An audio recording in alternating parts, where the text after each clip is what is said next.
That was a very nice parable. It breaks down a complex concept in a really simple way.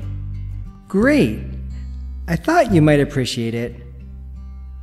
Whew, it is so hot, and I'm feeling kind of thirsty. Would you like to try some coconut water? It keeps the body nice and cool.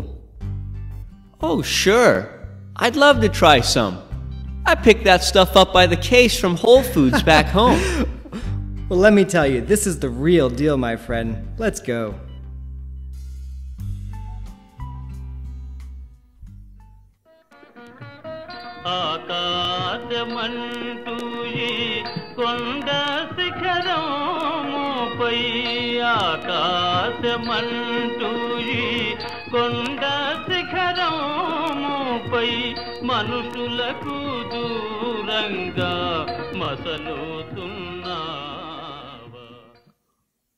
Wo bove deludi coco? Si beve aqua di coco? Excuse me? I don't understand. English, Sara. You drink coconut water? Oh, yes. You seem to know many languages. Yes, sir. German. Sie trinken Kokoswasser. China.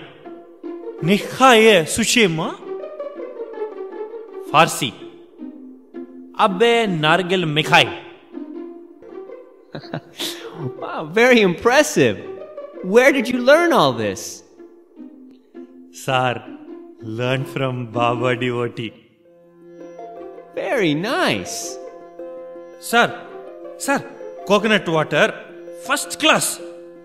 100% organic. Guarantee, sir. Tomorrow also come, sir. Only 10 rupees.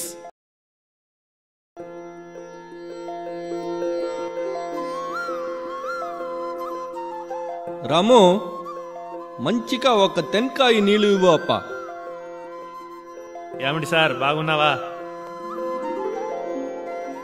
Ramu, do you get electricity at night now? అంతము నమ్మ బాబా అనుగ్రహ స్వామి. Sir, you look very familiar to me. Are you by any chance Tony Jackson? Why, yes, I am Tony. How do you know?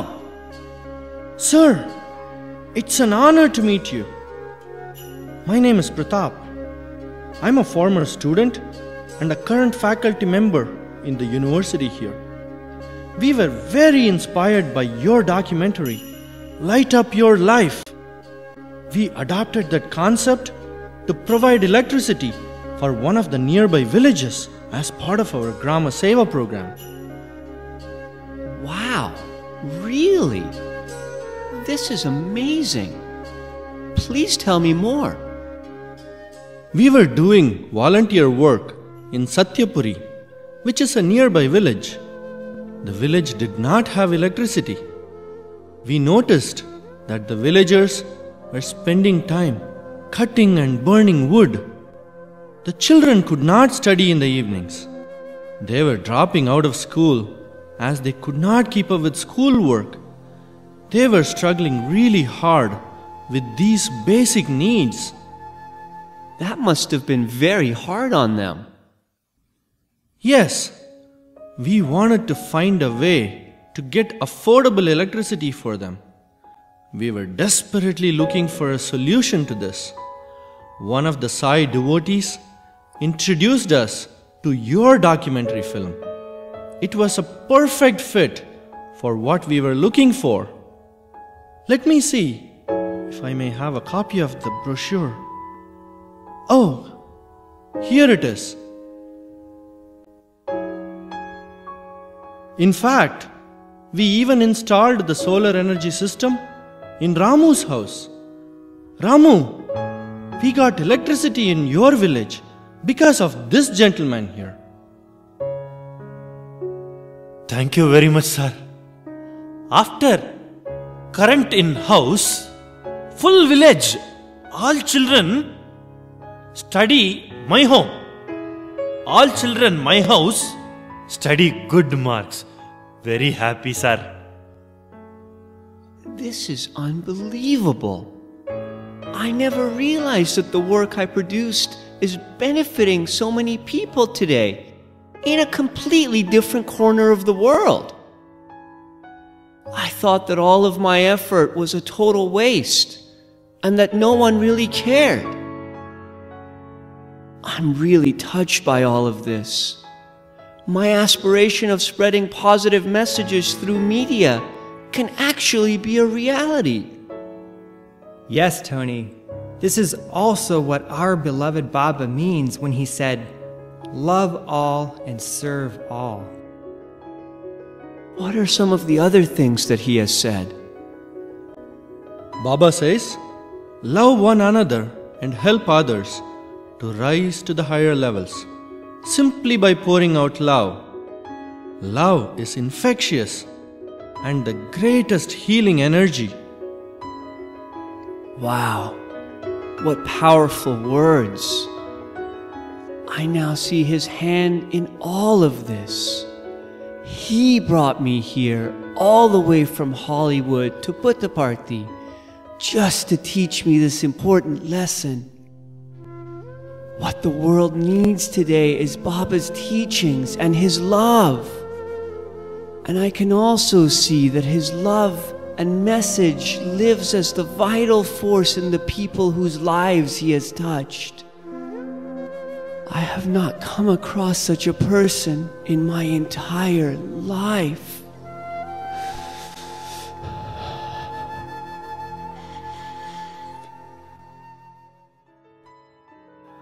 I really want to know more about Baba. I wish to spread his message to the entire world.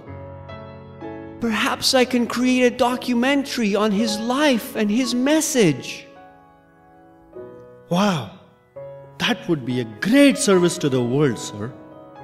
All of us here at the university will very much support that effort.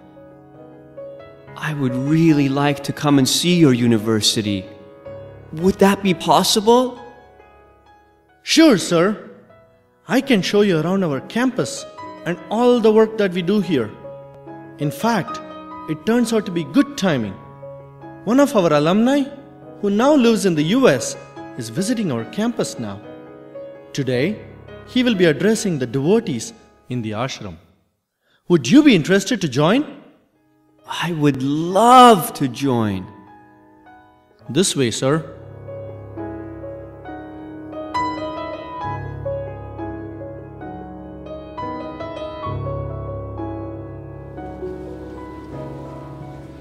Sai Ram.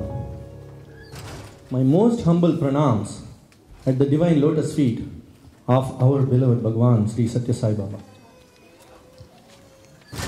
Sai Ram, dear devotees, members of the faculty, dear students, we are very fortunate to have Dr. Sundar Iyer among us today at the university. Dr. Sundar Iyer, as many of you know, was a former student of our university. He was among the first batch of students who joined our college in 1979. He then subsequently graduated, completed his post-graduation and PhD in banking and finance here at the Satya Sai Institute of Higher Learning. As with most students of his times, Dr. Sundar Iyer had innumerable opportunities to be very close to Swami and learn from his direct divine presence. As a unique opportunity, he also was Swami's personal attendant for a couple of years during his student days. Sundar's passion is teaching and practicing yoga and meditation. Dr. Sundar Iyer was the only student who received a gold medal for yoga in the first convocation of our university from the divine hands of Swami. Dr. Sundar Iyer's passion to spread the message of Sai through yoga and meditation has taken him across the United States, where he has conducted numerous yoga and meditation camps. Please join me in welcoming Dr. Sundar Iyer.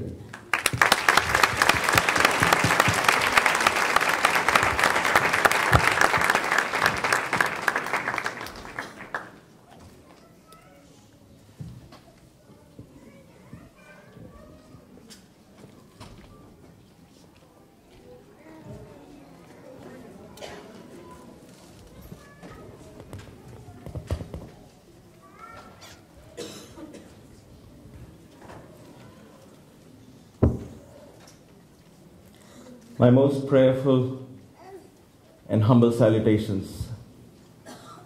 The divine feet of my beloved Master and Sai. Dear brothers and sisters, welcome to the unscripted part of the skit.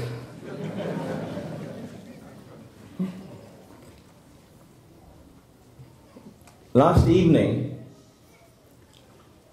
we had a family get-together after many years. My in-laws are here from India, and many of you have seen the Soul Journeys video, know Captain Iyer, who was Swami's pilot for a few years. So we were talking, and while my little nephew, Manav, and his friends were playing the fireman, we had lit up with a little small fire in the fireplace. And they were playing the fireman. They had this fireman's hat, and they all had rules as to who could go near the fire and who couldn't. And they were playing all the safety precautions, and it was wonderful to watch them becoming one with their role. And as wise, grown-up individuals, we looked upon them and said, look at these little kids, innocent kids, how wonderfully they just enact and how they are caught up in that real world. Late into the night, this 50-year-old sat with a 5-year-old and played Angry Birds in his new iPad. Early this morning when I got up, and as I was collecting my thoughts to talk for this occasion of Swami's birthday, it struck me that last evening was not just 2 or 3 5-year-olds running around. There was a whole bunch in that house. And then when I come here and stand in this presence of so many 5-year-olds, I realize we are all the same. We have all identified ourselves into a role. Who am I? Sundar Iyer. Oh, he's been with Swami. Oh, he's had this, he's had that. Thank you for the warm introduction, by the way. I'm very touched. We alumni have this understanding. We say good things about each other in different functions. Thank you. We identify ourselves and play this role not for that one evening, not for that one day, not for 1 week. We hypnotize ourselves into who we are, what our careers are, what our roles are, who our relationships are, what our little toys are. And we live our lives in this limited role that we have assumed for ourselves. That is why there are billions of us who inhabit this earth. And among these billions, there are a few handful who decide, hey, there must be something more than just eating and sleeping and getting into the same old thing again and again and again. There has to be something more in life. And knowingly or unknowingly, these individuals become leaders of themselves, leaders in their family, leaders in their community, leaders in their society. But then once in a lifetime, once in a generation, once in a yuga, as it were, comes the supreme leader, the leader of leaders, who's not just happy in answering your questions about what is beyond eating and sleeping, who does not rest by merely inspiring you to do something to the community or the nation, who does not make attempts to transform you from one level to the other or take you from one level to the other, but who by selflessly living what he truly believes in, by just being who he is, by allowing him to outgrow this limited role that all of us are so accustomed to, he causes an awakening. An awakening that from a seed form, from deep within, from little candles, little flames, takes shape of a roaring fire. The divine awakening. One such leader, one such spiritual magnet, one such spiritual powerhouse, if you will, is none other than Bhagwan Sri Satya Sai Baba.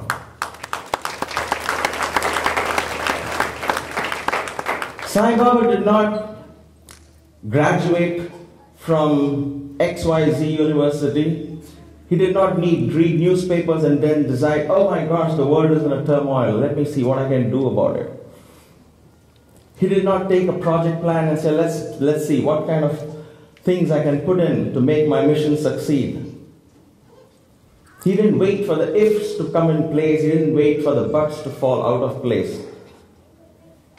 This was an 8th grade pass. Or did he pass? I'm not sure. An 8th grader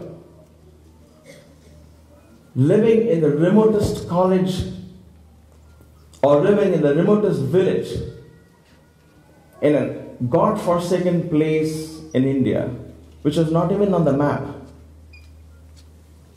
85 years ago, 60 years ago. Nobody even wanted to go there. There weren't roads taking you there. There weren't trains taking you there. There were bullock carts, yes. What could have prompted this 8th grader to throw away the books and tell his parents, I have a mission in my life.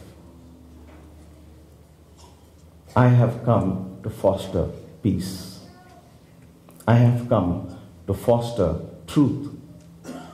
I have come to foster non-violence.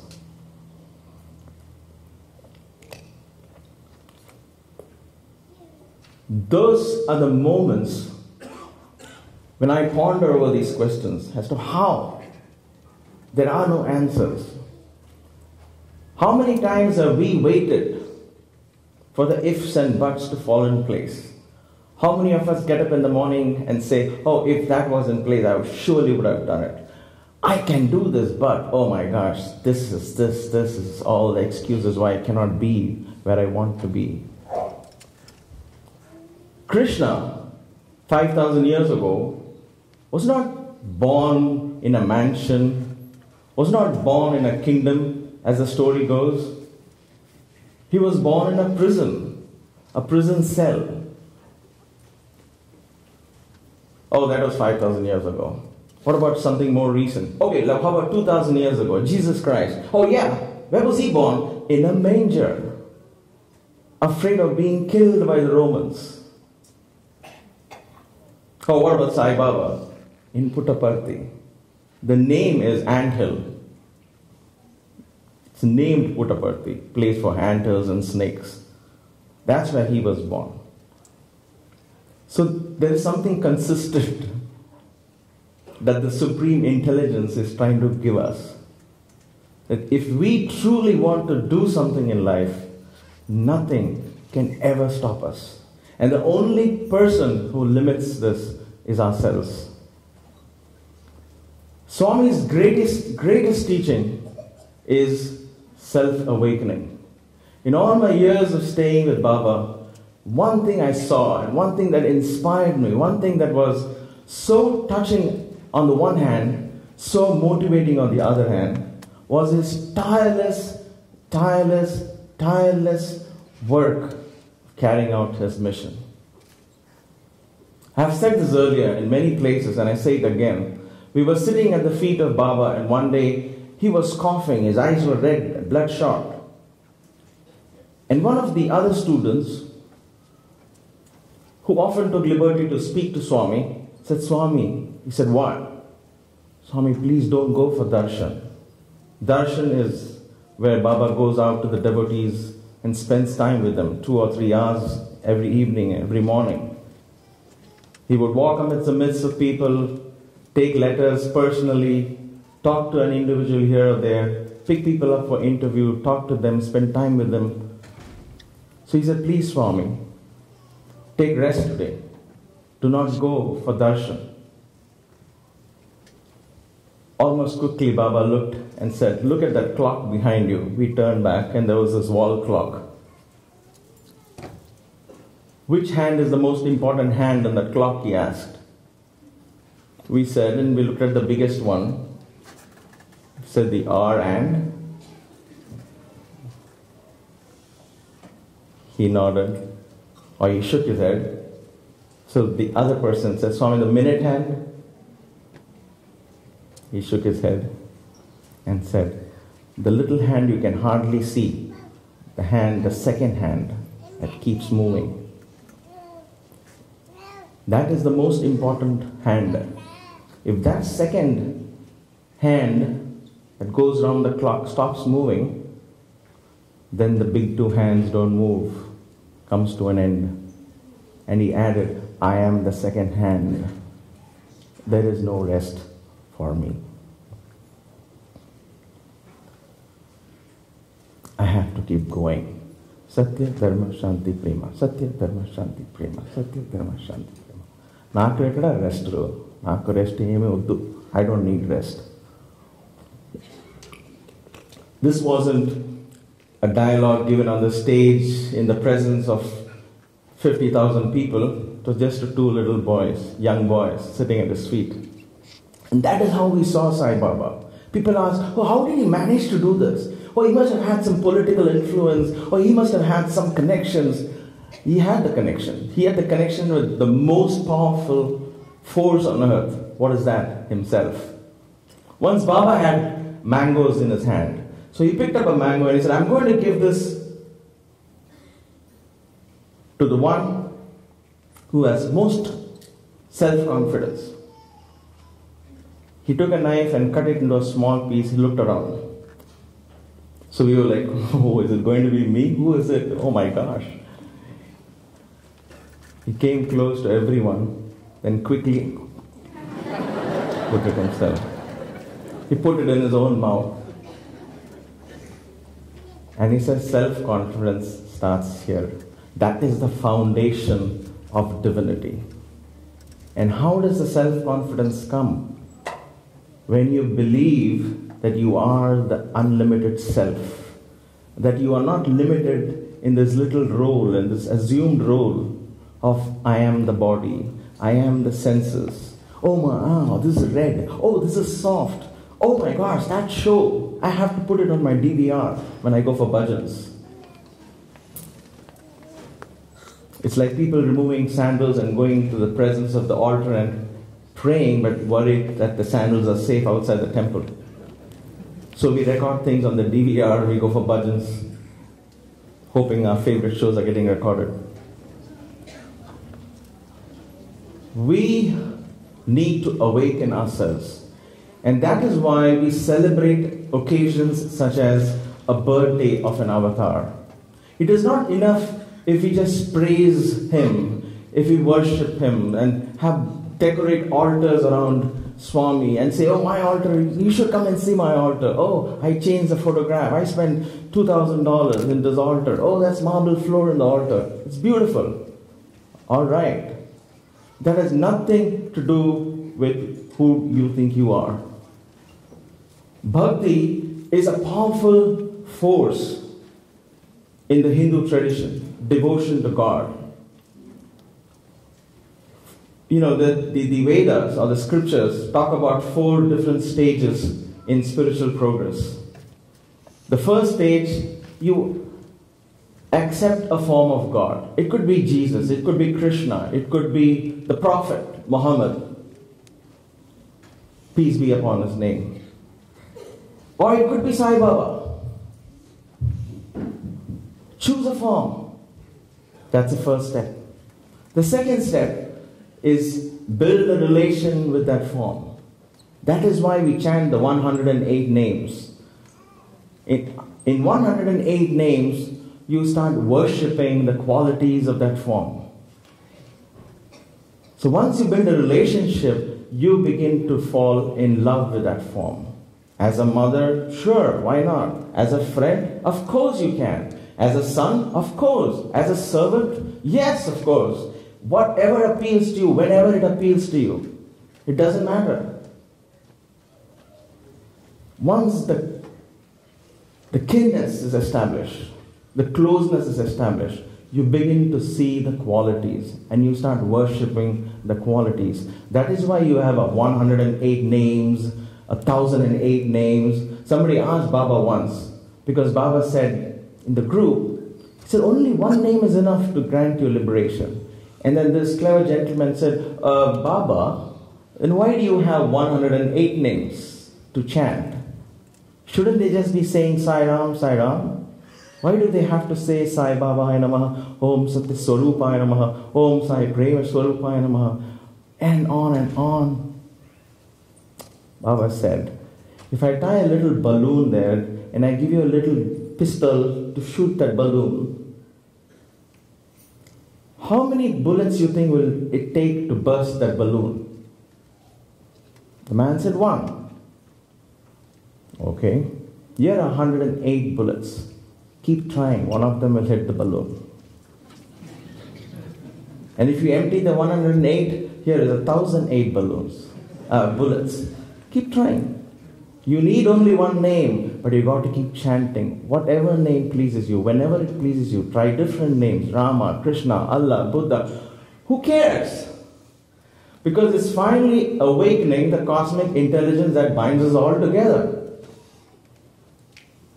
That is what science is discovering today. When we talked of empathy and love, scientists said, you know what, I'm a scientist, I can't talk about it. Oh, but now they are saying mirror neurons. Oh, do you know, when you see something happening, the brain doesn't distinguish between what's happening on a TV versus what's happening in reality? Oh, that's called mirror neurons. Duh. Weren't we talking about that 5,000 years ago, 3,000 years ago? That's why they say don't show children violent movies, because the brain is replaying and secreting the same damaging hormones, whether you're playing a video game, whether you're watching a TV show, or whether you're watching it live. The brain does not distinguish. That is why when you and I watch something on TV, we share the empathy, we feel the pain. We say, oh, I don't want to watch it, I can't. Why? It's a TV. But you feel it because the brain does not distinguish. That is why Baba says, talk love, spread happiness, start the day with love, fill the day with love, spend the day with love, end the day with love. That's all you need. Don't focus on the negative things, because the more we say, oh, the world is in the turmoil, oh my gosh, there is terrorism, oh my gosh, this is what is happening in the world, then that's what's going to happen. Because whether we talk, or whether we discuss, or whether we watch, we are creating in our heads the reality which we want to avoid. Rather, if we envision a world of peace, if we talk of peace, we talk of love, if we spread the good word, it's not that we are putting away or we're turning our back to evil. No. We realize there is no evil. If everyone in the world were to only think of peace, where would there be place for any evil? But if everyone in the world is going to say, oh my gosh, that's happening here, the world is in a turmoil, Kali Yuga is coming, 2012, boom. Let's buy the biggest plasma TV now, you never know what's going to happen in 12 months. So we create the world. Where does violence begin? Violence begins within us, when we resist the moment that presents itself to us. And when I resist something, I create violence. My pager is going off. Boom, I resisted the moment.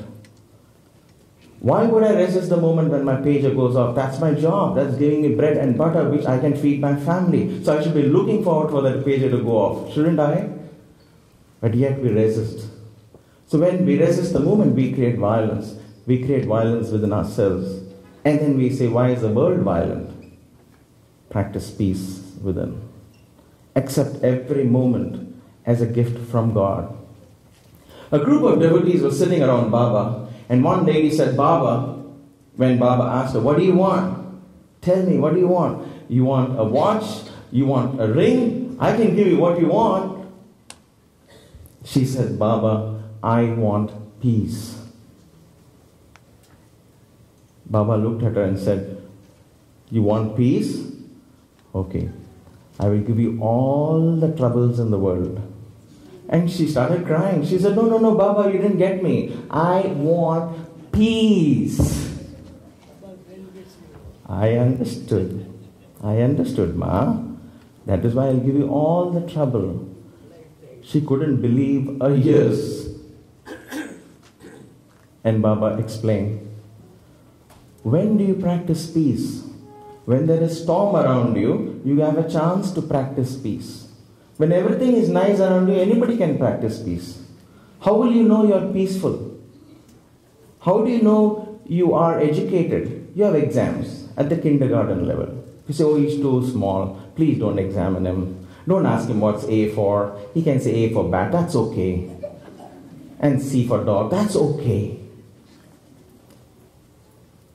No.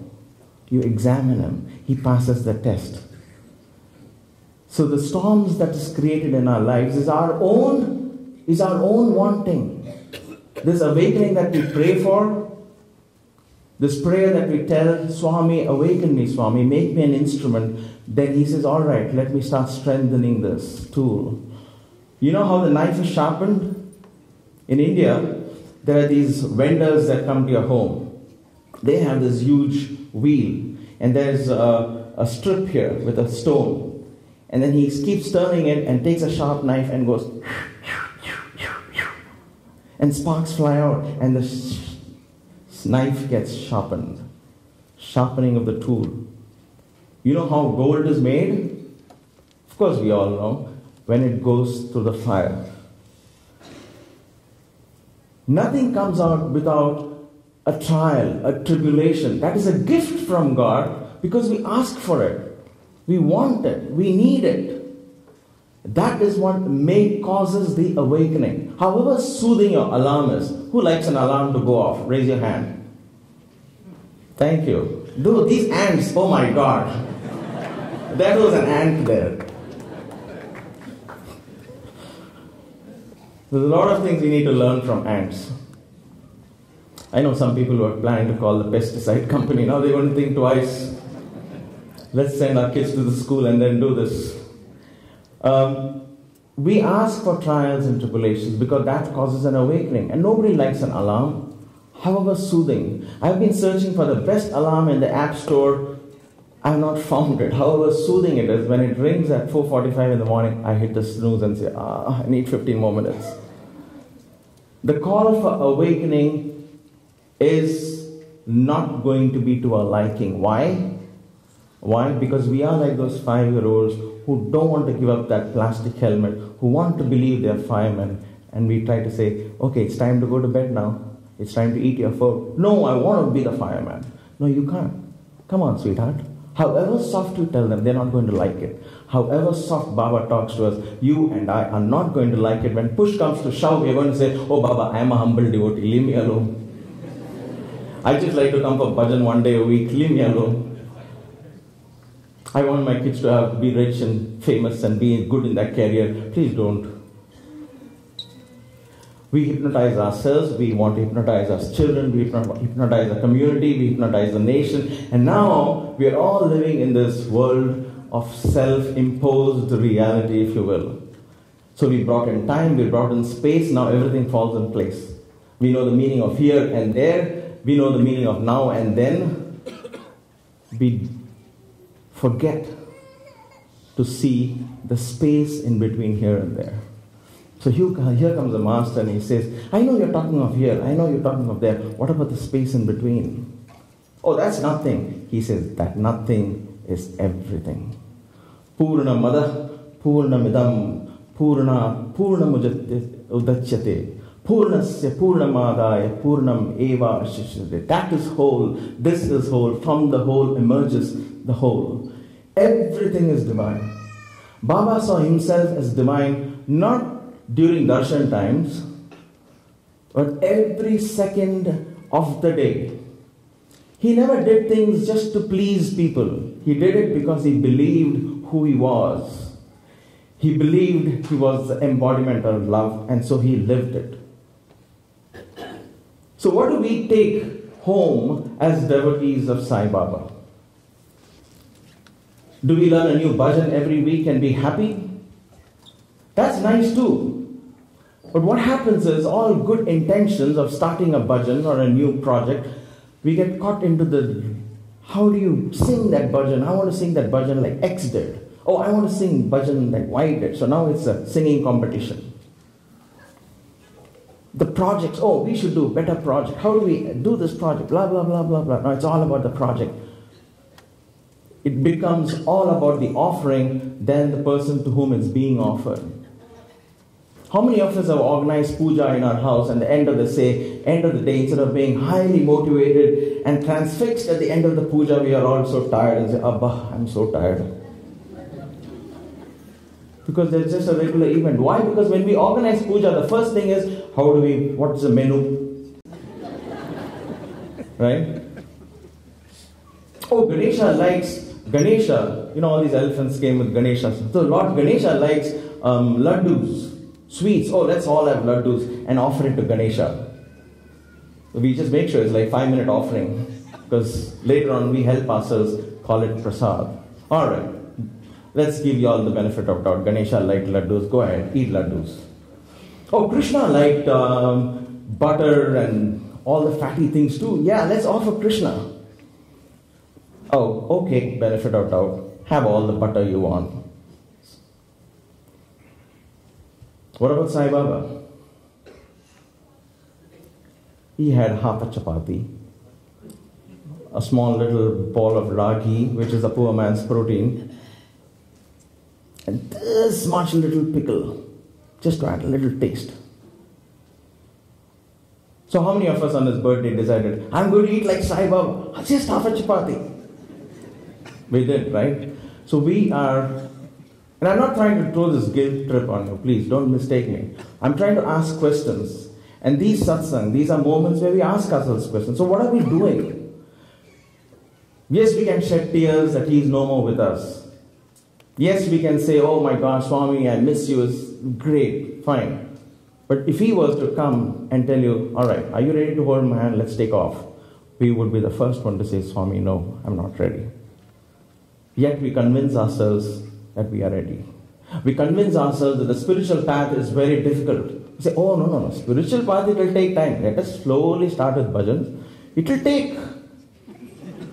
take 30, 40 years. You are just in Bal Vikal, Baba. You cannot talk of spirituality.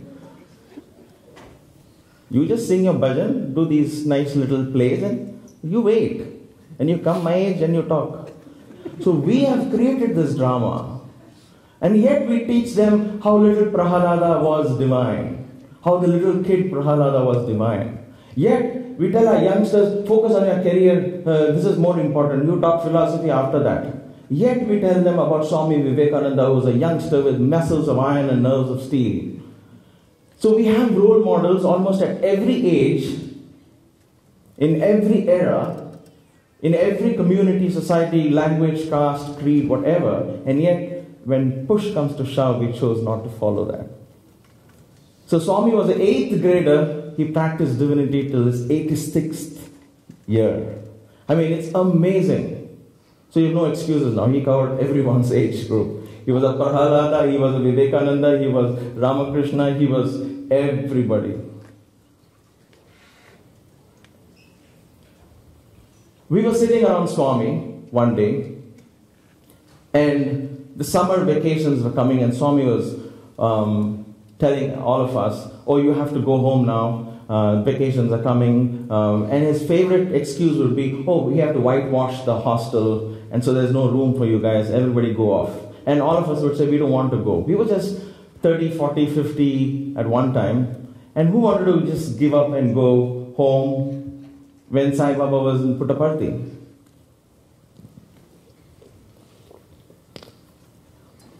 So we said, no, Swami, we want to stay back. And Swami said, no, I want you all to go and spread my message. So he looked and said, "What are you going to do? Will you be my instrument?" "Yes, Swami, I would like to be your instrument." "What will you do?" "Swami, I will go to the Samiti, I will be part of the Samiti, the center. Samiti is the Indian word for Sai Center. I'll be part of the Sai Center. Swami said, "Okay. What about you?" "Oh, I'll attend bhajans every day, Baba. In my house, I'll organize bhajans. I'll make sure others come in." "What about you?" he asked me. I said, "Swami, I will go and talk and spread your message."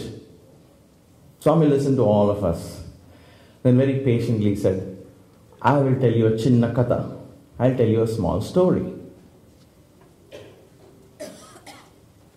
There is a village, and a bunch of villagers from that village has gone to see a show in another village.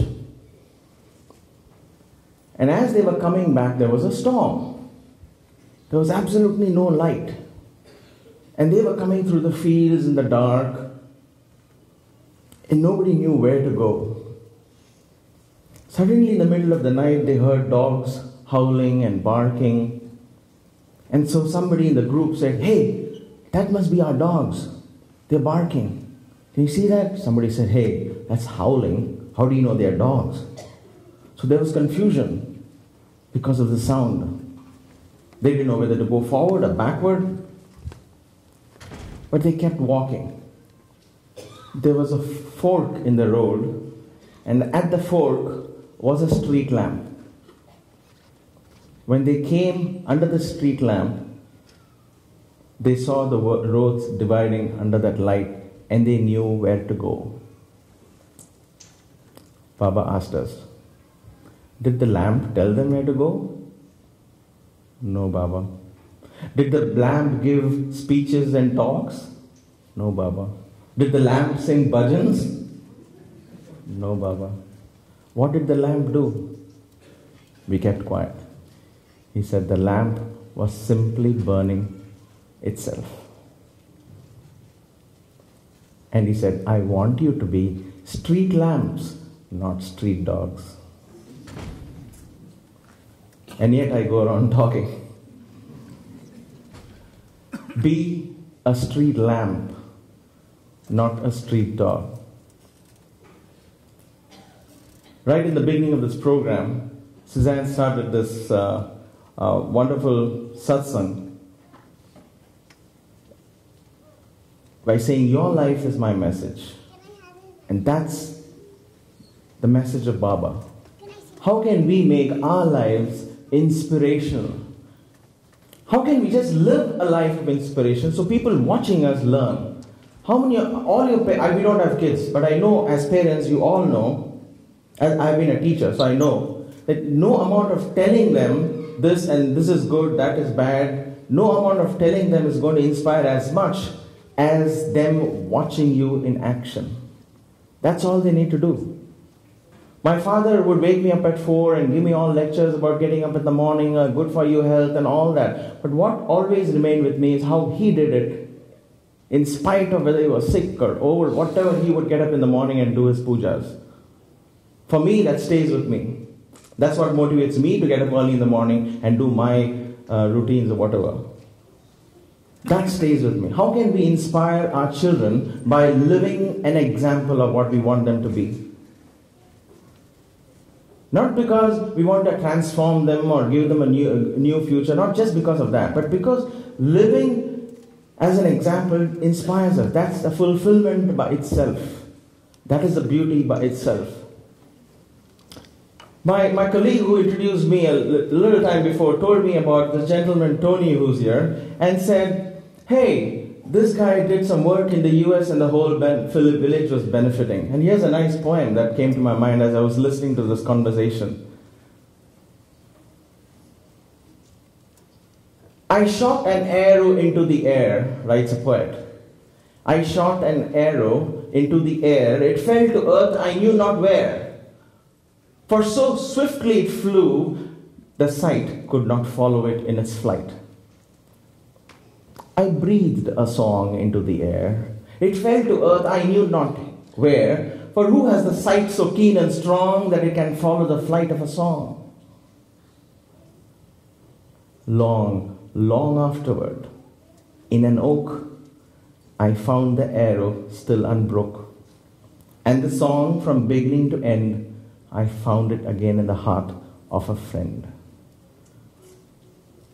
Selfless service always comes back tenfold to you. You don't have to know the results of what you're doing. If Sai Baba decided to logically approach the idea of setting up a hospital, which is free for everybody, and at that time, my father and I were actually working at the Satya Sai Central Trust, and we knew what were the finances. And building a hospital was a far cry. Free medicines free was a really far cry. And setting it up within 1 year was unimaginable. My father was furious that night. Why would Sai Baba say this? How would it even happen? It's impossible. Where is the money coming from? How are we going to get all the sanctions and the government clear? How is it even possible? But it happened. The amount of divinity that these little ants taught us today, that awakening. By the way, we also learned that we won't plan any sports meet around an eclipse time. So the divine awakening, the light of God that shines within each one of us, however small, however big we are, however poor or however rich, really, that really doesn't matter. The light is the same, it's just waiting to be lit. And I love the theme of this. This is my favorite theme. This is what I think of 24/7. Shine the light within, because the light is already there. Don't think the light has to be lit. It is lit. He has lit it. Otherwise you and I won't be here sitting here. The light is lit. We just have to allow it to light our lives. You could have a candle and you can cover it and say, oh, there is no light. Where is the light? Right? The light is lit. Open your heart. Just simply allow divinity to express itself. That's all Swami is asking you. That is all Baba has been telling us, inspiring us when he says, you are God, I am God. I just know it and you don't. That's all the difference is. But you are God too. That is why he would bend down and serve us food in spite of who he was. He would give us a glass and he would pour tea or coffee or something. Eat. You have come from college, you have not had food. Or he give us little laddus to eat. He would himself serve. Nobody can stop him at that point. He could have said, oh, you do it. No, he would do it himself. Because for him, there is no distance. Everything was the same. Let me really quickly share one little story, and then I'm going to ask for a couple of questions here. We were cleaning one of Baba's storerooms up in the old mandir where we stayed, and one side was all the devotees would donate from all over the world, all kinds of stuff. And Baba would just say, let it be there, let it be there, let it be there, and it would all go into the mandir. Like a father who would accept gifts from his children, he wouldn't just say, yeah, whatever, put it away. He'd say, let it be inside. I will take it, I'll see it later, put it away inside. He would keep it with him. That's who he was. He had the best of musical instruments because he would take one at a time and say, give it to students. Oh, Christmas program, music program. I've got a new instrument. Come on. He'll take the boys and say, this is good. Be careful. There's a big keyboard, and he would give, and all the boys will be excited. That's who he was. So when I read in the publications, oh, Nike, Swami had Nike, I was thinking, oh my gosh, poor Swami, he just kept it for giving students. Who knows? That was the amount of selflessness that Baba had.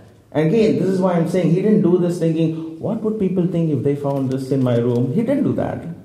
This is who he was. He loved, he did it. Nobody could stop that truth. And that is why, in spite of whatever the rest of the world said, he did exactly what he came for. And that's why you and I are here.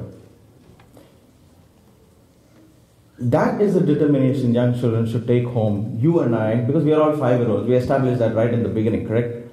So we are all 5-year-olds, and we all take home that inspiration, that motivation to follow somebody who believed, who actually succeeded simply by being who he was. Not trying to become an avatar, not trying to become a guru. He said, we are God, alright, let's live like God now. So we were cleaning this room, and there was one little room we had to open, because these are all those old time rooms, little room leads to the other. So there was this door, I opened the door with another friend, we had little flashlights and we stepped in and we were searching for the switch to put it on. So we kind of searched and we were shining the flashlight on this wall, on that wall. You know, these days you just enter in and your switch is right by the doorway. But this was built in 1940s. Maybe they thought, oh, let the person take a couple of more steps and then put on the switch. I don't know. But the switch was somewhere not right here by the door. So we were searching for it, and then we heard this familiar voice, hey. The flashlight in hand, both of us froze. We looked back, and Swami was standing at the doorway. He said, Dunna Potulara, in buffaloes, you don't know where the switch is. Of course, it's his home, right? He knows where it is. So he took a couple of steps, put on the switch, and the whole room got lit up with light. And he made a beautiful comment that day. He said, Na light of chudra, see in my light. What is that in your hand, your light? He said, what is your little light doing? If you look here, this side is dark. If you do here, this side is dark. You can only see one thing at a time. See in my light, you can see everything. And walked away. Very subtle, very simple, walked away. That night when I was thinking of this, then it suddenly struck me, oh my God, what did Swami say? Allow my light to just shine your lives. Now what does that mean? Does that mean the troubles will go away? Like everything will be great and all our lottery tickets will finally find that, yes, oh my God, every single Sai Baba devotee in San Jose got this. How is it? That's not going to happen, right? You can still try buying it though. The troubles don't go away. Does the sickness go away? No. Separation, loss, anxiety, no, they're all there. But just as those boxes in their room didn't disappear because the light came on, the cobwebs were still there, but in that light I could see the cobwebs. I could see where the boxes were. I could see things, and then I could take my step accordingly so I don't trip and hurt myself. In the light of God, you get the vision. Why am I here? It's because of this. The whole vision unfolds itself in front of your eyes, and that empowers you. And that empowers you to take the right decision. That is true surrender. Surrender is not, oh, should I buy this home or this home in that street? Baba, I put 2 chips. Here, help me choose. That is escapism. You don't want to take a decision, you want to push your decision somewhere else and let luck decide. Surrender is taking a decision knowing that I am now seeing things in God's light. And if there is a test here for me, if it's an exam for me to pass, so be it. I will take this exam and move on. That is why even a monkey like Hanuman, a monkey could become divine. If a monkey can become God by simply becoming focused and disciplined, why can't you and I reach our divinity? That should be the question we take home today. And every day we think of Baba. So yes, I am worshipping him. Yes, he is my guru. So what am I doing with that idea? Am I allowing him to speak through me? Am I allowing him to think through me? Am I seeing the world through his eyes? Am I able to love somebody selflessly? Watch the miracles unfold in your life when that happens. Watch the miracles unfold. The same power that created a super specialty hospital, the best of its kind in India, not 1, but 2 or 3 now, providing 100% free open heart surgery, which is unheard of in the history of man's medical progress. That same power is at our disposal, waiting for us to just give the command. And when you have that kind of power within you, when you experience that power within you, trust me, you won't go and ask for a Rolls Royce or a Lexus or a BMW. you will be another Sai Baba. We will all be Sai Babas. We will all shine the light of the world, and then the divine Leela, the golden age as it were, will be our everyday experience. This little young man whom I see here, who has the hair of Sai Baba, I'm going to ask him to ask me, and I believe this is your first visit, so feel free and ask me whatever searches your, whatever is in your heart. And maybe we have time for 2 quick questions, so please feel free. Thank you, Sundar, for sharing these very poignant and moving words with us. You talk about developing self-confidence and allowing that self-awakening to take place, to manifest, and living a life of inspiration. How is it that we can harness all of this and live the optimal life that Baba would like us to live? Great question. Great question, Tony. And here's my perspective to it. Take one step at a time. Take one step, one little step. When you decide to drive down to, let's say, where do you drive often? Let's say LA, right? How many miles it is? Probably a couple of 100 miles from here, or maybe more, 300, 400 miles. I live in the East Coast. I don't know the distances much here. But anyway, so what do? Do you have to see the entire distance when you get into your car? You probably don't even see beyond your driveway. But does that stop you from going all the way to LA? No. Even the most modern GPS doesn't show the entire route in front of you. It just shows the next turn, and the next turn, and the next turn. So take one step. That's all you need to take, one step. And what is that first step? Ladies and gentlemen, Tony, if you guys have a small piece of paper, I know I do, I always carry some with me. And I believe there are volunteers here in the crowd who are going to pass you these small pieces of paper. Just take one. Just take one. Write the first value you would like. That's the first step, right? Just like opening the car door and sitting. Then we'll take care of the others. Write the first value that comes to your heart and that you want to practice. That you would say, all right, till the next birthday. Let me see, let me explore this and try to practice to the best of my ability. What will it be? Will it be patience? Will it be forbearance? Will it be prayer? Will it be love? I don't know. You ask yourself. Let us do this as a group. And why do we need to do this? Because we have to take that first step. Action speaks louder than words. Emerson said, I can't hear you because your actions are so loud that I can't hear what you speak. Isn't that beautiful? Your actions are so loud, I can't hear you what you speak. Let our actions speak for themselves. So, the resolution could be anything. Really, what is it that is foremost in your mind and what would you try to tackle? I don't know. But write it down. It could be one word, it could be a phrase, it could be a sentence. But that's only a chit, so don't write a whole book here. Baba has to read it, right? So write it down and say, let me practice this. I want to take home and practice this. And I want to keep this in my practice. Because this is what I want to offer Swami today. This is between me and my Guru. This is between me and my Guru. I'm going to fold it and hand it over or put it in that basket and let it reach the divine. What a lovely set of ushers we have. They don't pass baskets for $2 bills and $5 bills and $10 bills. They're saying, give your value which you want to take home and practice. It's just between you and Swami. And this act is a simple heart-to-heart ritual between us and Swami.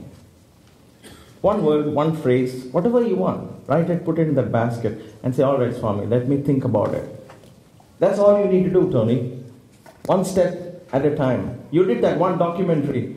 Look at where it got you here. His awakening was a rejection of that documentary film. How many of us have done a project and got rejected? How many of us worked hard at a career and it fell down? How many of us worked years in a relationship and watched it break right in front of our eyes? How many of us worked hard for the health and found sickness as coming? All these are calls to awaken us to an even greater rich treasure that awaits us. The treasure in the attic. The treasure in the attic. Just the knowledge is good enough, I'm telling you. You know, when we guys, I'm saying guys because I don't think any gal here decides to clean the attic. So we guys decide, okay, spring cleaning, honey, I'm going up the attic, I'm going to do some cleaning. So you and I go up the attic and we go past this, we use a flashlight because many of our attics are not fully lit up. I do mine. So you go and you go into a corner and you find this little box somewhere in the attic. And you say, what is this? I haven't seen this before. Doesn't look like one of those Christmas things I put away. And then you open this box and lo and behold, you find a shining stone. And then you take a flashlight and watch and it's a piece of diamond.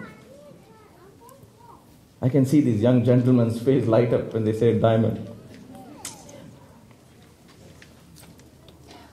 Now, what would you think you would do when you come back down? You're going to come back whistling, singing a happy tune. And as you come down, your wife is going to say, honey, somebody just came into our driveway and hit into this BMW we just bought a week ago. Normally, you would have freaked out by then, right? But today, what are you going to say? It's okay, honey, we can buy another BMW. That's all right. Why do you do that? Did you sell the diamond? No. Did you take it to the jeweler and get it appraised for exactly how much it's worth? No. Did you encash it, put it away in the bank and invest it in stock markets and everything? No. Just the knowledge that there was treasure in the attic changed your entire vision of life.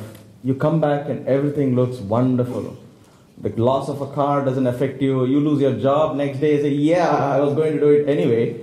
So you're happy and you take it in your stride. Why? Because you know there is treasure in your attic. That is the gift of knowledge that the Guru comes to tell us. That treasure is there within us. We just have to know it. I can't reveal the treasure for you. I can inspire you to go up the attic. That's all I can do. But I have to go up the attic and search for it myself. And once I see it, I know that that is it. That is what is empowering me, inspiring me, nourishing my body, mind and spirit every day in and out. Nothing else matters to you. So then you will complain of trials, tribulations? No, because you have the treasure which is far greater than all these. My dear brothers and sisters, thank you so much for participating in this wonderful satsang. And with one more question, hopefully I can do justice to that and we can bring this particular part of the program to an end. So I've always had this inner urge to serve as a positive force in society through my profession. In fact, while I was here, I've gained the inspiration to make a documentary on the life and teachings of Sai Baba. How can I ensure that I continue to listen to this inner voice and that I have the courage to follow through on it? Ah, the great question, Tony. Thank you for asking. All of us here are a Tony. We're all watching this and seeing this and experiencing this journey into Puttaparthi, this discovering of Sai Baba. When I see Tony going first time to Puttaparthi, complaining of sitting down, and then he meets the vendor, the coconut vendors who are friendly, very friendly by the way, and they are multilinguistic. No surprise about that.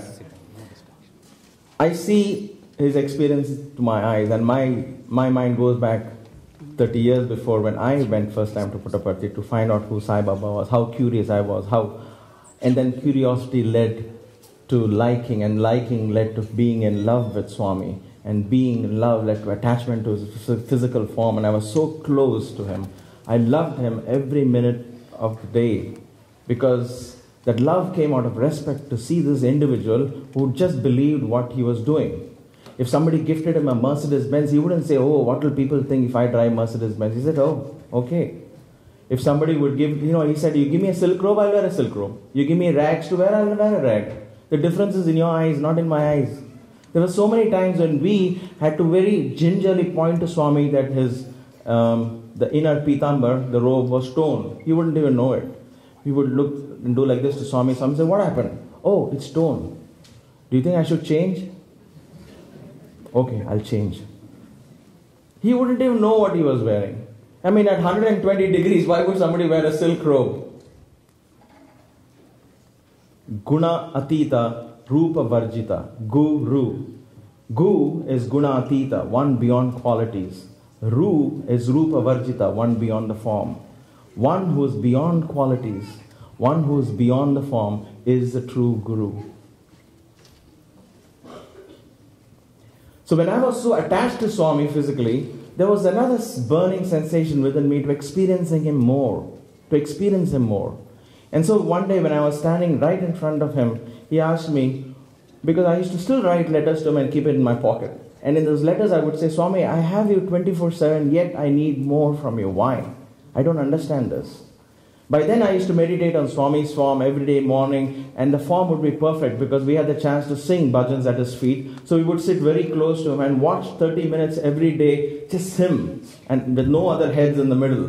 Right? We were among the first couple of batches, rows of students, so we had direct link.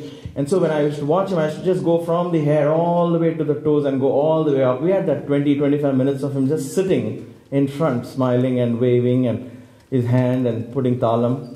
Every bit of that was perfect in my meditations. And then Swami called and he said, "What do you want?" One day after reading this letter, he said, "What do you want? Inke em kavala niku? Am I not here? Nenu ikkade unnanu kada, inkem kavala?" He asked in Telugu. "Am I not here right in front of you? What else do you want?" I said, "I don't know, Baba. I want you." I kept saying, "I want you." He said, "Come here." I knelt at his feet. He opened 2 buttons of my shirt and put my finger there. And he said, and first, of course, he put his finger towards himself. He said, "Niku Swami kavala, Niku Sai kavala." "Do you want Swami?" he said, pointing to him. "Or do you want Sai?" he said, just playfully poking me at my chest. "Do you want Swami or do you want Sai?" I said, "Swami, both." I didn't know what he was asking. I had no clue. I just said both. "Yeah, both sounds good." "Yeah, I like both." I said, "Swami, rendu kavala." He was very benevolent that afternoon. Can never forget that session, because he said, "No." And he said, "If you want Swami, then Swami is here today, Swami is not here today.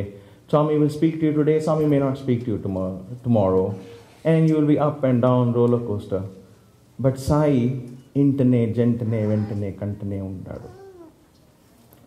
But Sai will be in you, within you, around you." Swami may be here today, may not be here today. He may talk to you today, he may not talk to you tomorrow. You know, the Swami, the physical part. But Sai is inside you, around you.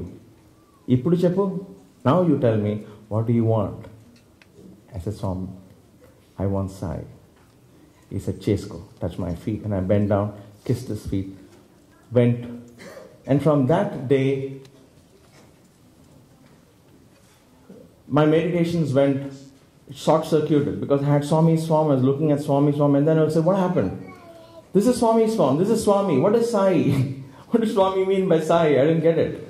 So my meditations went short-circuited. So now I was praying, "What did you mean, Swami? How do I put it into practice? How do I take this and actually feel what is the Sai that you are talking around, in and around me?" And then it happened one morning when I was meditating on his form.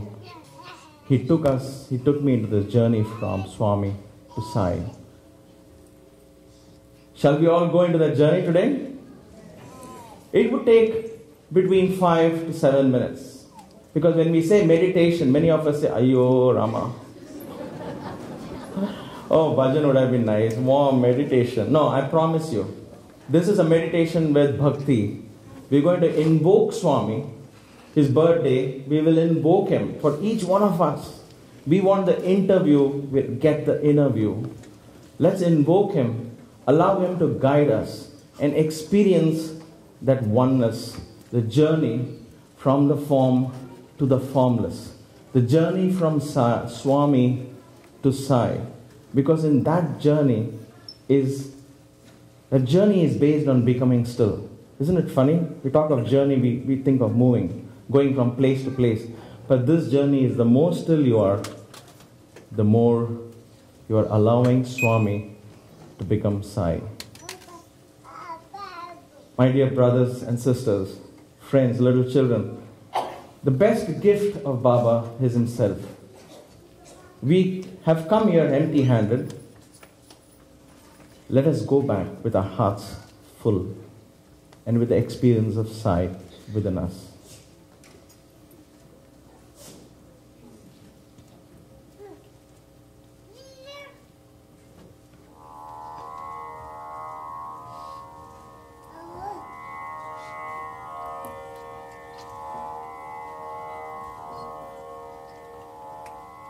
Let's gently close our eyes.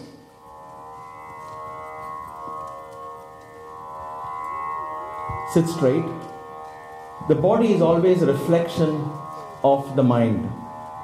So if your body is slouched, then your mind understands this as laziness. If your body is erect and straight, the brain interprets that as being alert. Meditation is simply being passively alert. Your body is relaxed. All your senses are calm. And you open yourself to go beyond it. We do a couple of simple rounds of breathing along with Namasmarana. It is a good example of how you can incorporate Swami's name into an otherwise dry breathing exercise. And the chant that you're going to listen is going to be like this. Om Sai Baba, Om Sai Baba, Om Sai Baba, Om Sai Baba, Om Sai Baba, Om Sai Baba. Sai Baba means Divine Mother and Father. And in this chant, as I say Om Sai Baba, you breathe in. And for the next 2 times I say Om Sai Baba, Om Sai Baba, you breathe out. Now why do I really need to do it? You don't have to if you are uncomfortable. Just simply listen to the chant. But if you can bring a little bit of disciplining the tools that nature has provided us. The breath, which is the bridge between the body and the mind. Get the breath into the rhythm with a divine chant. Let's do this for a few rounds. Breathe in, Om Sai Baba. Breathe out, Om Sai Baba, Om Sai Baba. Breathe in, Om Sai Baba. Breathe out, Om Sai Baba, Om Sai Baba. Breathe in, Om Sai Baba. Breathe out, Om Sai Baba, Om Sai Baba. In, Om Sai Baba. Out, Om Sai Baba, Om Sai Baba. In, Om Sai Baba. Out, Om Sai Baba, Om Sai Baba, Om Sai Baba, Om Sai Baba, Om Sai Baba, Om Sai Baba, Om Sai Baba, Om Sai Baba. With your eyes closed, as you're breathing in and breathing out, allowing His name to infuse your body. The name is enclosed in sound, and as the sound permeates, the sound of God's name permeates your being, you start awakening the divine. Where my name is chanted, I present myself there, says Baba. And as you chant this mentally, deep from within your heart, calling out, Om Sai Baba, Om Sai Baba, Om Sai Baba. You're calling out to the divine parent. Sai means divine mother. Baba means father. Oh divine parent, come, awaken. Come to me. I need you. I need to feel your presence. He is a treasure chest of love and infinite intelligence power and wisdom. As your heart seeks the intimate love of your Guru, lo and behold, he stands right in front of you. For the next few seconds, allow Swami to stand in front of you. Allow him to stand in front of you and simply lose yourself in the magnanimity of this divine form. The cosmic intelligence descends upon earth to assume a human form so he can take us back to where he came from. Look down at his feet and slowly enjoy this divine form of Sai as you listen to this simple bhajan. As you listen to this bhajan, lose yourself in the name and the form of Sai standing in front of you, waving his arm, looking at you deeply. Your eyes are closed, but your inner eye is open. You're perceiving him right there. Manasa bhajare Guru Charanam Dustara Bhava Sagara Taranam Manasa bhajare Guru Charanam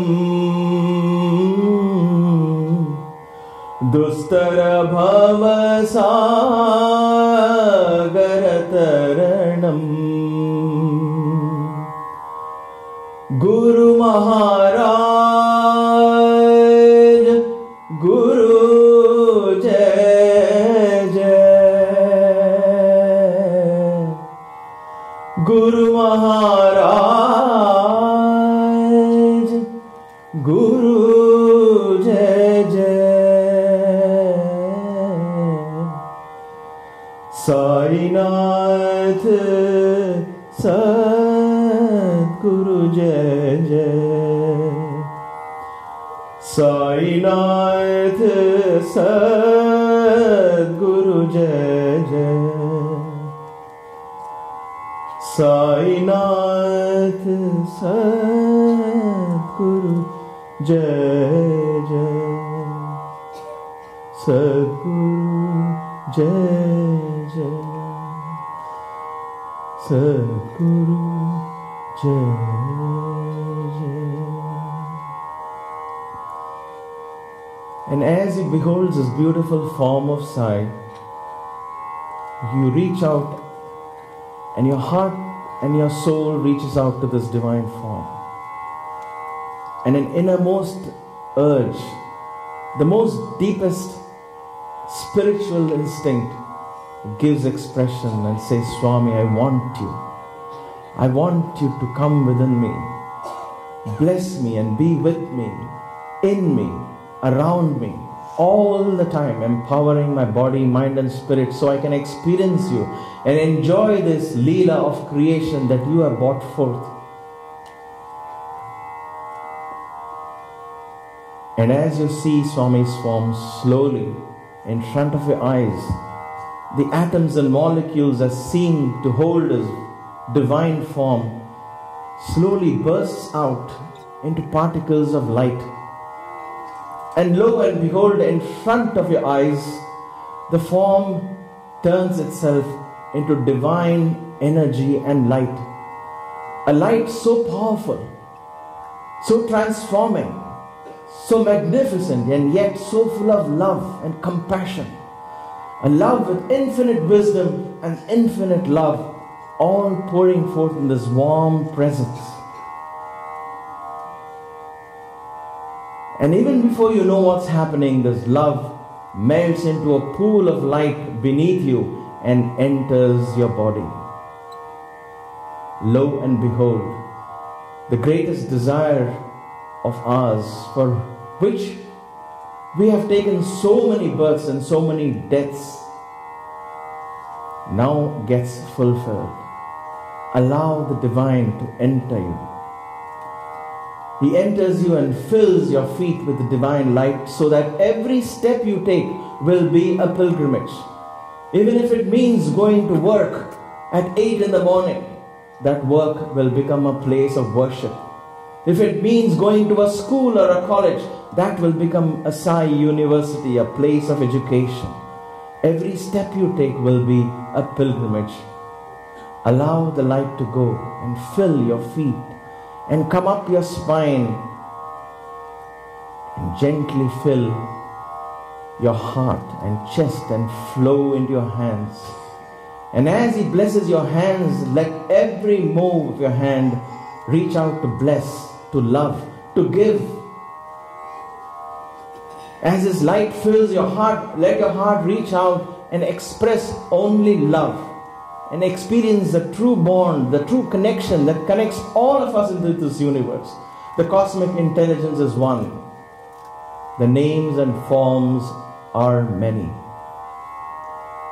And the light fills your face, and finally the Sahasrara Chakra, the highest seat of knowledge, and lo and behold, it explodes itself and goes beyond you, out. You cannot contain the divine in your little body. The divine flows in you, through you, and out of you, back into the universe. The cosmic intelligence assumes a form, comes and blesses you, and holds your hand and awakens you and takes you to that journey to the infinite cosmic energy that we all are. Dhiyo yona prachodayat. Om Bhu, from the highest 7 worlds. Om Bhuvaha, Om Suva, Om Maha, Om Janaha, Om Tapa, Om Satyam, Om Tat, Savitur Varenyam, Bhargo, Devasya Dhimahi. That infinite, beautiful light, I meditate upon you. Dhiyo yona prachodayat. Awaken, enlighten my being. And as you allow the light to flow through you and out of you, then you experience of the light within you. The light is in you. You are in the light. You are the light. You are the light. You are the light. I am light, glowing light, radiating light, intensified light. God consumes my darkness, transmuting it into light. I am light. I am light. I am light. I am an instrument of your peace, my Lord. Where there is doubt, I sow faith. Where there is injury, pardon. Where there is despair, hope. Where there is darkness, light. Where there is sadness, joy. Grant that from this moment on, I will not seek out to be consoled as much as I would seek out to console. I would not seek out to be understood as much as I would seek out to understand. I would not seek out to be pardoned as much as I would seek out to pardon. For it is in giving that I truly receive. It is in loving that I am loved. And it is in dying that I am born to eternal life. Flowing through me is a crystal river. I am love. I am love. I am love.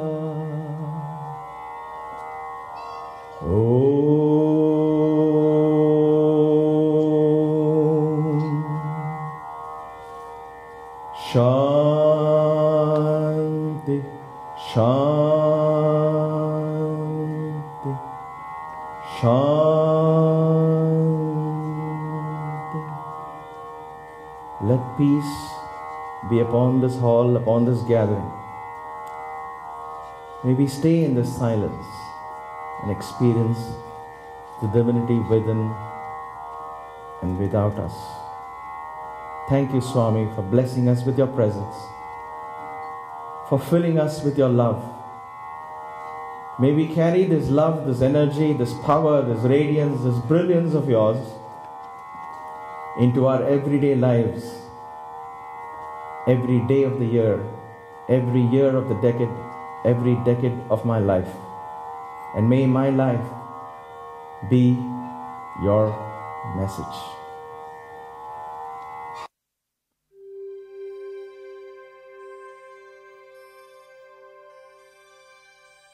Peace, happiness, the eternal goals of human life.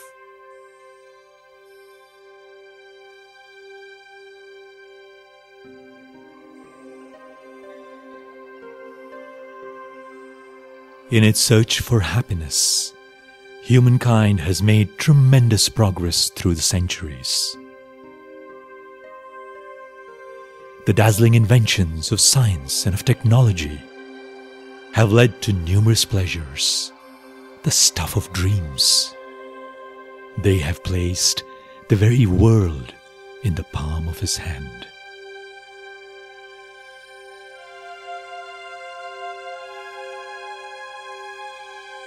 But despite this tremendous progress, true happiness seems to be elusive. In its inexorable march towards progress, humankind has done irreparable damage to the world, leaving a fragile world to its future generations.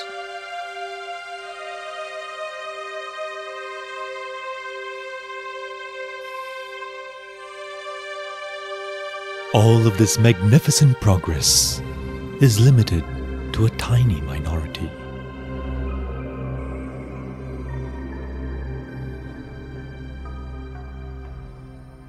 Billions of people across the world face a very different reality.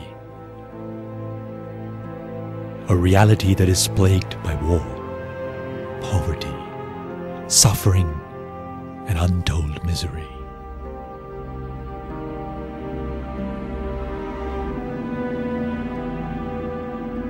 Who will care for their plight? Who will come to their aid? Who will inspire the world to love all and serve all? Who will come to touch millions of lives and millions of hearts?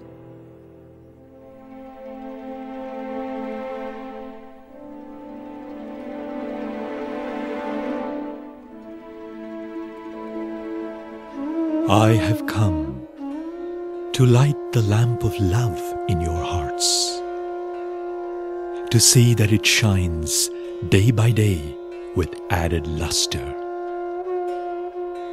I have not come on behalf of any exclusive religion.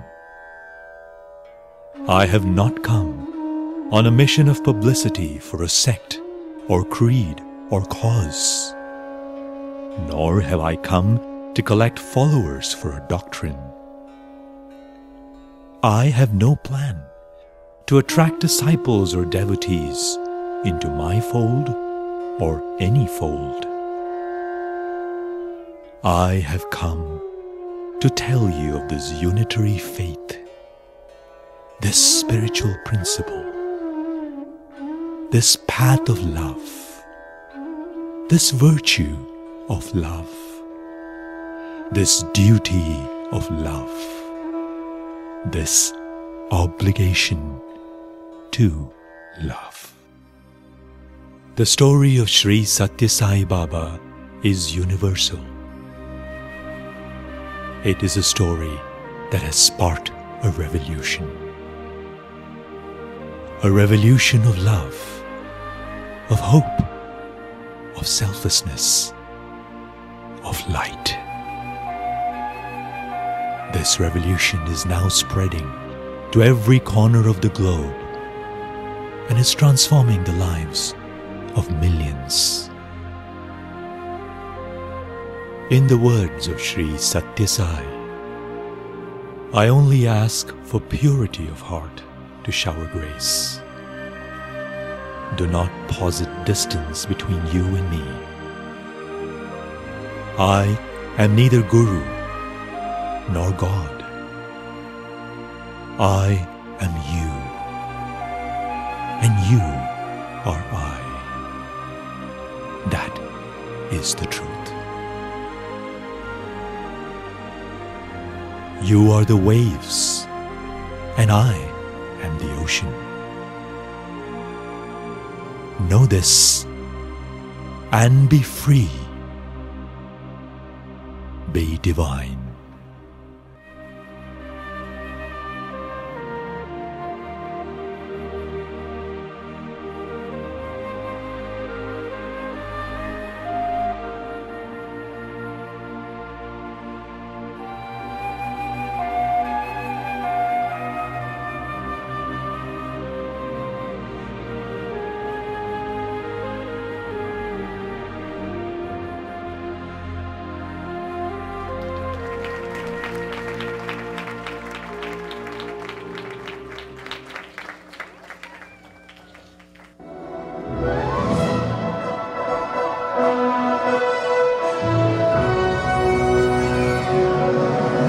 Welcome back to the Emmys. We are live at the Carnegie Hall in New York City. Next up is the Best Documentary Award segment. This year, we have introduced a new award to recognize the documentary that had a very positive impact on society. This year's Gandhi Mandela Award for the most socially influential documentary of the year goes to Tony Jackson for the documentary Shine the Light Within.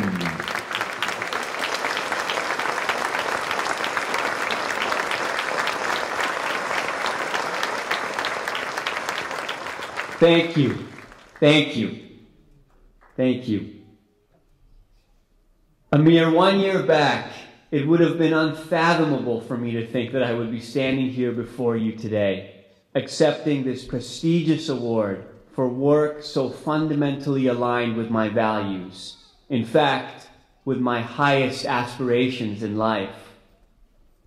The inspiration and courage needed for this endeavor, which previously lay dormant within me, was ignited by an infinite and eternal being known, amongst other names, as Bhagavan Sri Satya Sai Baba. I once asked my friend Isaac, who is Sai Baba? This is what he told me. To a spiritual aspirant, he is the divine master par excellence. To a rationalist, he is the greatest humanitarian on earth. To thousands of modern youth, he is the leader with a dynamic vision and a colossus of inspiration. To a devotee, he is simply divinity in human form.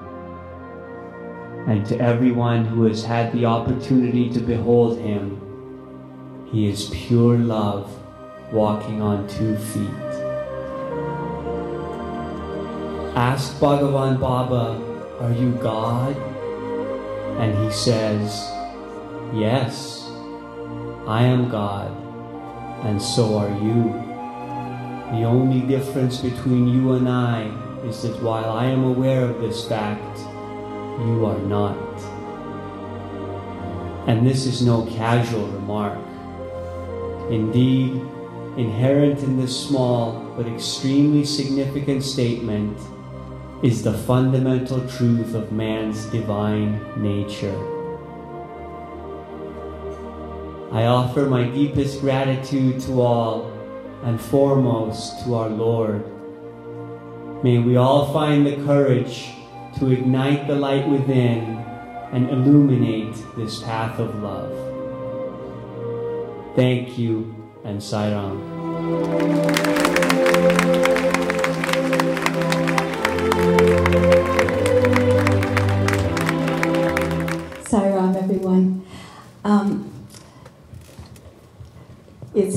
to just jump back into the program after all of this. But the next part of our program is actually one of the more fun things that we do. So I would love to invite Sundar and his wife Maya to come join me on the stage, because we are going to have a happy birthday cake and sing happy birthday to Baba and to all of us.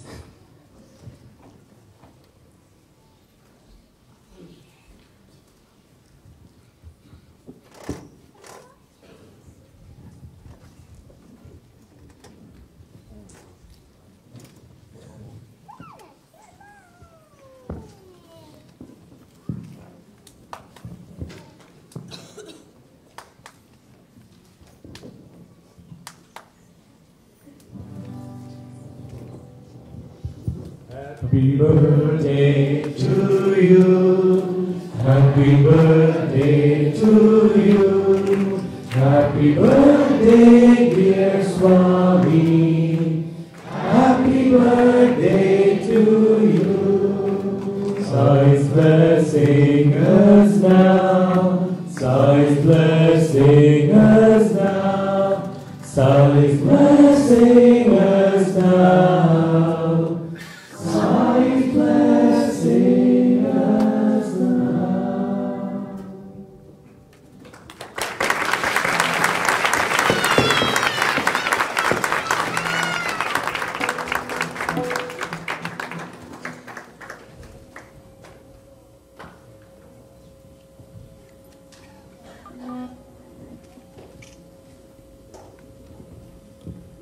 I'm going to ask you to stay right here for another moment.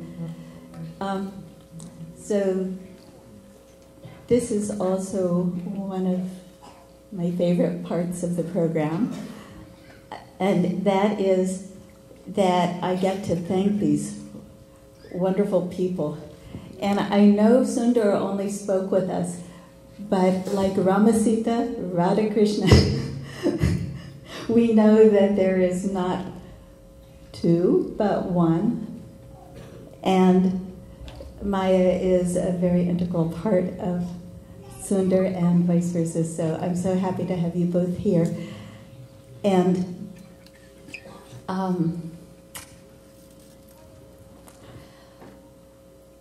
before I finish thanking you, I want to just take a little side road, and I want to offer thanks to all of the children and all of the teachers,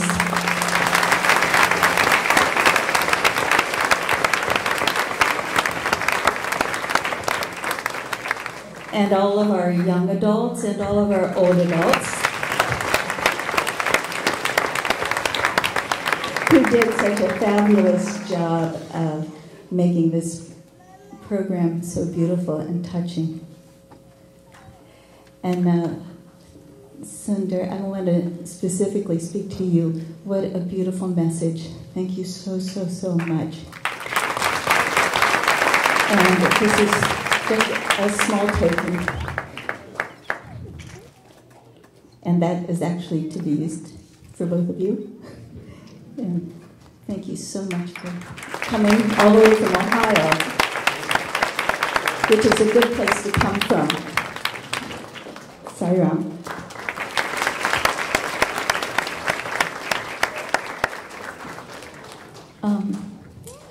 Then I want, it's bright up here. Just one last thing, because I don't want to have to come back up here and bother you again. The next part of our program is closing prayers, which is just a beautiful way to make full circle, isn't it? And as you're leaving, I want to remind you on your way out to take the time to look at the walls and all of this artwork that the children have done. And as you're going out, I want to ask you to collect, you will be given prasad, which includes a couple of treats and a couple of pieces of paper with information on them, which I request that you take a look at and act on if you wish. And I also want to ask that you, as much as we probably don't want to right now, leave quickly as you're exiting, because we have to take all of the decorations down and be out of here by 6 o'clock. So, Jai Sai Ram, thank you all so much for coming.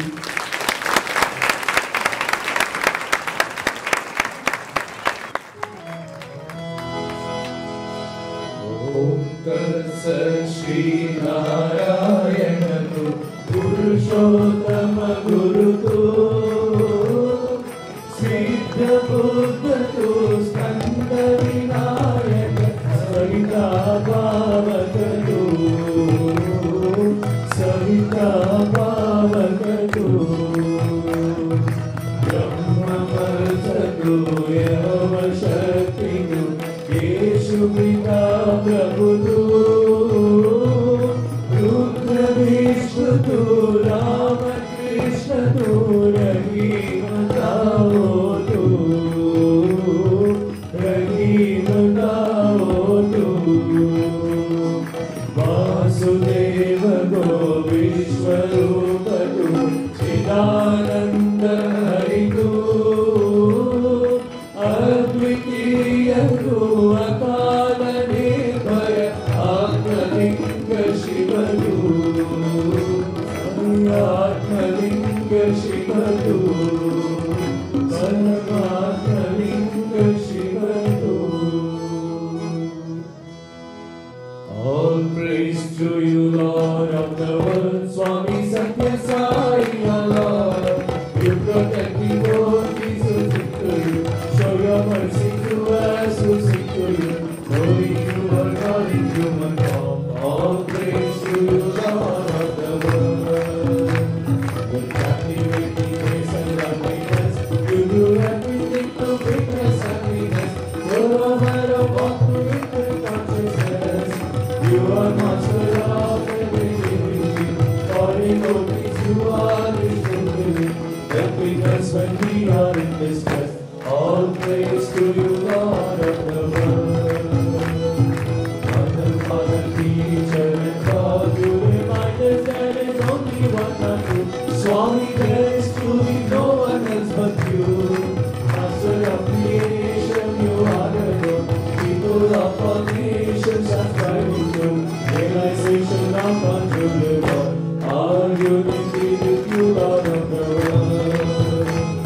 You are the word of God, pure and bright, the embodiment of all that's true and right. Satya Sai, fill our hearts with your delight. You accept our prayer and need. The darkness we conquer, please lead us. Bring your mind to him, the burden's light. All praise to you, Lord of the world.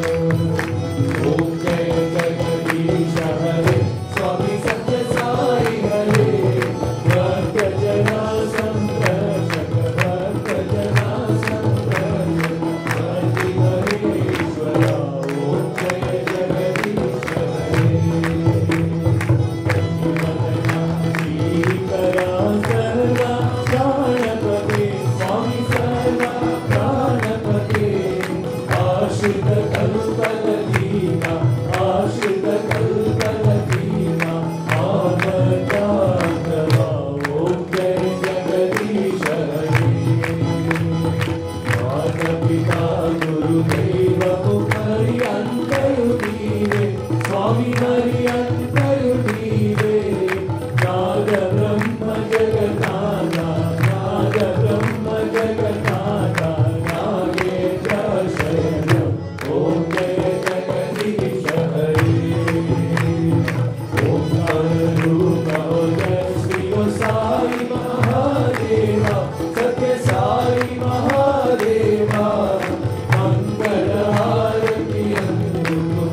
Shanti,